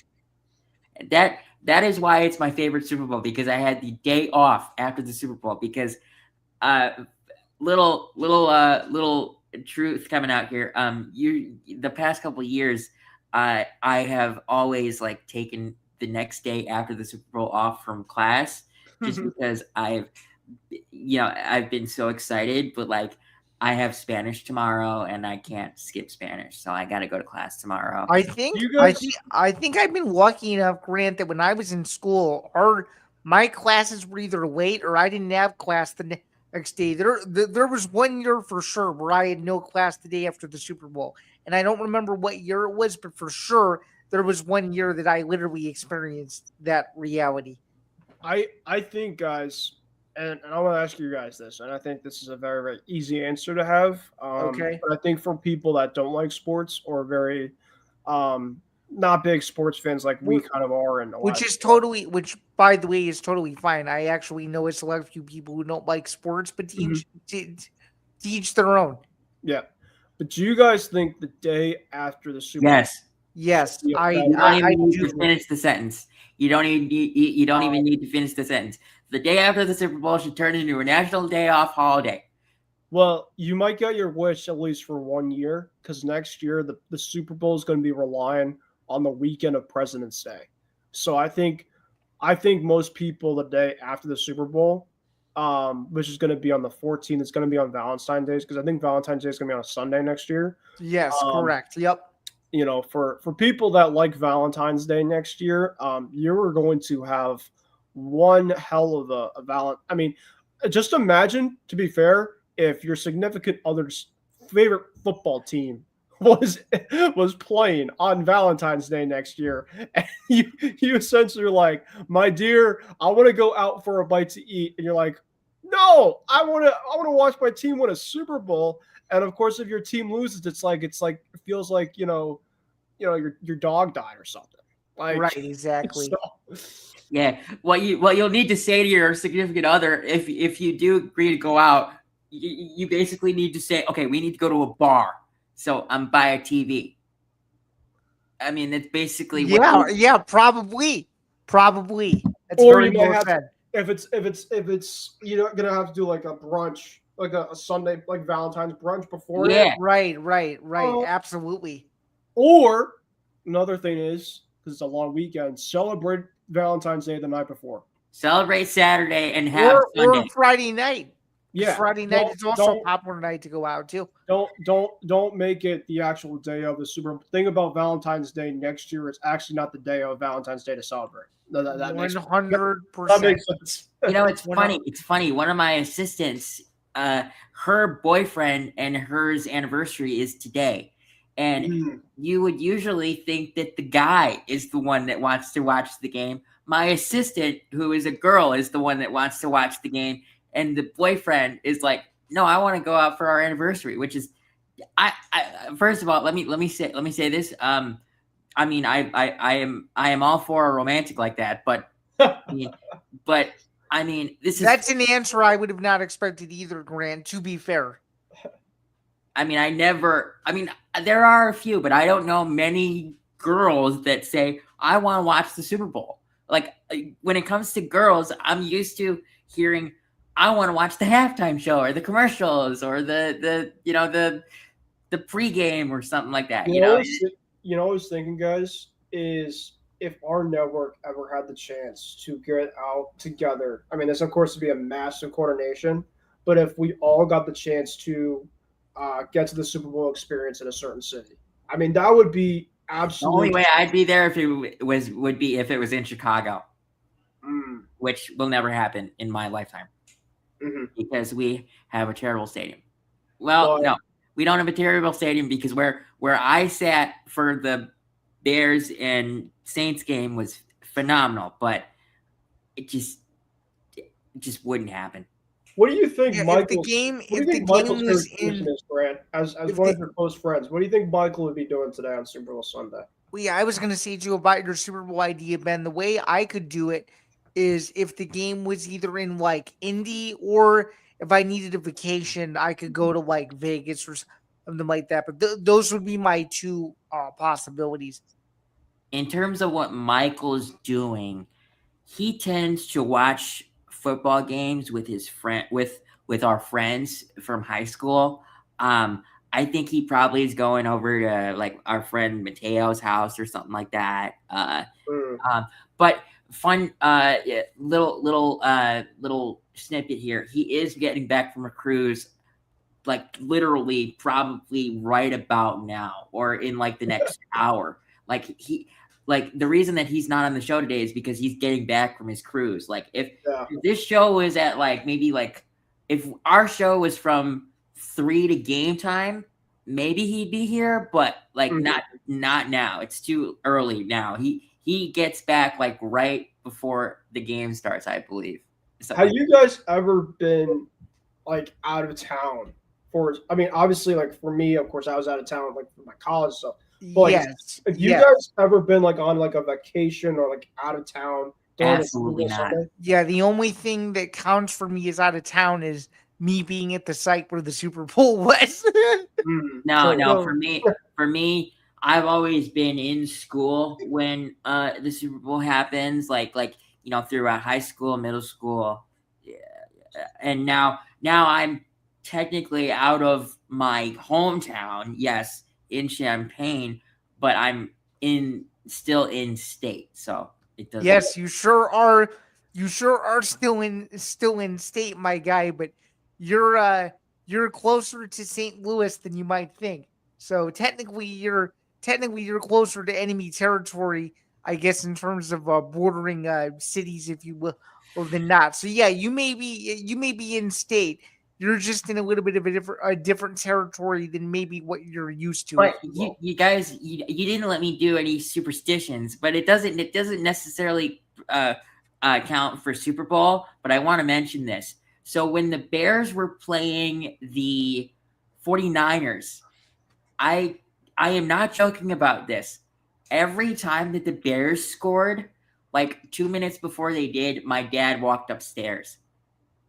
Like and he was upstairs when they scored, and when he came down, I had to be the one to tell him that they scored. And it was just funny because I believe my dad was downstairs sleeping on the couch for the final play of the Bears 49ers game. I wonder if he just happened to wake up and walk upstairs to go get his phone, his glasses, something, if that play would have ended differently. Probably not, because we didn't have time to set it up, but who knows? Maybe we would have had one extra win. Maybe we would have had 13 wins instead of 12. Yeah, very, very interesting to think about. So with a few minutes to go now, we're just going to take some time to promote the rest of the lineup. So this was the first leg of the Clearing the Bench Super Bowl extravaganza. So coming up shortly after this, it's going to be more Super Bowl coverage. So Nick Morgeson and Kellen McClurg, they're going to come on about 4 Eastern or so, live on all of our platforms to talk about the mess of they're probably going to rant about the pregame show. They're going to do a couple things as well. So they're going to go on for about an hour. We're all going to watch the game in peace. And then Ben, you and Tom Albano, you guys are going to come back after the Super Bowl, regardless of the outcome, to talk about the game for about an hour or so. Just kind of talk about how excited you are to be a part of that. And then we will wrap up with our final goodbyes and stuff like that. Yeah, you guys could see myself pulling a massive celebration tonight, or you could legit see my sorrows. So no matter what, I will be here. I'm sorry, Ben, but I hope I see your sorrows. Man, Grant, so much of a friend you are. No, I'm just joking. Come on. The Seahawks need revenge for 10 years ago. Well, I'll be on regardless of what happens. So I'll be ready. No, that's gonna be a good show. Regardless. That's going to be a good show for sure, and a lot more coverage to come, I'm sure, after the game from all of our respective shows as well. So as we finish up the stream, just a few quick reminders here. Be sure to subscribe to the Empty the Bench Podcast Network. You can do so at youtube.com/EDB Network. Hit the notification bell. That way you don't miss any streams like this as well. It would be greatly appreciated if you guys checked all of that out. Of course, you can follow the show across social media at TFB Forecast ETB. You can follow myself at Zain Bando 99 on X and Instagram. You can follow Ben at Ben Kruse 90. You can follow Grant at Football Man 34. Anything else you guys want to plug, either just, I guess, network-wise or social media-wise, or just, I guess, sports-wise, of things to look forward to in regards to shows or anything else you guys have going in the last several minutes? Yeah, once, obviously, football season's sadly done tonight, no matter what happens with my team. Just really want to say quickly that I'm very, very proud of this team, no matter what exactly happens tonight. They obviously surpassed my expectations. I think most Patriots fans' expectations. And, it's not like that this overall group of players, is coming to an end. This is specifically a beginning of potentially what could be special, down the road here. So I just want to shout out my team really quick for doing this and to hopefully, play a big game on the big stage and see what happens. I'm obviously, if Seattle wins, I'm going to congratulate them. I'm going to take, the high road because they are the better team. They obviously would want the revenge from Super Bowl 49. But obviously we're here for a reason too. And of course, if we win, I'll definitely celebrate. But I know obviously when your team's obviously playing, it could be very, very toxic. It could be obviously very, very, back and forth-esque. But, I'm just going to watch it and be the fan I've been all year and hopefully the best, of course, to come. in terms of once the season's over, though, hitting for the cycle will be continuously going. We're now, I think, on week 4 or 5 for the year. So, baseball, is coming. Obviously, I love football. I know you guys, of course, that's kind of, you guys love it. But baseball is my first love. So I'm very, very excited for baseball season and spring training. That'll be obviously coming up pretty soon. So me, Ryan, and our new guy, David Waitman, who you guys have not met, but David's a great guy. Ryan, I know you guys ever met Ryan yet too, but they're both great guys. Hitting for the cycle, coming. We're going to be trying to kind of look forward to us like Thursdays our target dates, Thursdays are Fridays, and I'll be hosting most of the shows. So I just want to promote that really quickly to you guys, and of course, looking forward to you guys coming on for the next one, and then. We'll also be having, other stuff too, with Olympics and March Madness talk, hopefully. So, this network never sleeps, but obviously it's going to be very, very sad when football ends tonight. Yeah, for sure. And then just to plug some of my stuff, this coming week, we're going to have Bandos Breakdowns episode 77. Another packed episode, I'm sure. We started off the year with 2 guests in a row. We're not going to have another guest for a couple weeks. But it's still going to be a packed show. We'll probably recap the Super Bowl, talk some college hoops, and do a few other things. But that premieres on Friday afternoons, 3 Eastern, noon Pacific. And then, of course, ETV Sports with myself and Nick Morganson. Episode 304 is going to be the entire Super Bowl recap and whatever else we decide. Rundown isn't fully finalized just yet, but I'm sure it'll be a fun show. Grant, anything else that you want to add to your stuff before we get out of here? Yeah, I mean, I'm sure that everyone, that watched enjoyed this, and I want to say I believe that Gridiron Gurus is going to be a all year round show too. So I mean, we'll probably start, doing the off season shows for that in the next couple of weeks. I mean, I'm not sure if we'll do one next week, because that is. I mean, maybe we do one where we recap the Super Bowl. We could also do great, to be fair, because we kind of do like the leftovers, I guess you could say, a forecast. That's kind of the way kind of our show is. So the kind of our post-mortem version, at least, of Gurus, kind of just talking about the overall big part of the season next week, and then we can kind of go in the off season after. And then once the combine picks up and all that stuff, I'm sure that we'll start getting into that stuff for Gurus as well. And honestly, I just want to also highlight kind of what Ben said, with my team. The Bears, we were probably the team that didn't expect much, maybe like a 9-8 or something like that, or 8-9 this season, because usually with a first year head coach, that's how it goes. But Ben Johnson, he brought a winning type of mentality and a win type of culture into Chicago, which was so freeing. And we made it to the playoffs. We were the first in the division, behind the Packers. So we beat them twice. My only prediction that was wrong was Ben Johnson's Coach of the Year, which well deserved for Vrabel, but I would expect a little bit of a decrease in wins next year because of that. Not too much, but just a little bit. But just know that football is year round now. There's no off season, so we'll have shows year round as well. So yeah, shows year round as well, and that's very well said. So I think that's going to be a great place to wrap it. Keep it locked into the YouTube channel the rest of the day for the rest of the day's coverage. For myself, Sam Bando, that's Grant Winsauer to my right, and that is New England Patriots fan Ben Kruse down below me. Thank you so much for tuning in on behalf of everyone at the Empty the Bench Podcast Network. Enjoy Super Bowl 60 tonight from Santa Clara. Don't eat too much food, and we will see you guys officially for the football offseason very, very soon. Have a good one, everyone. See you guys.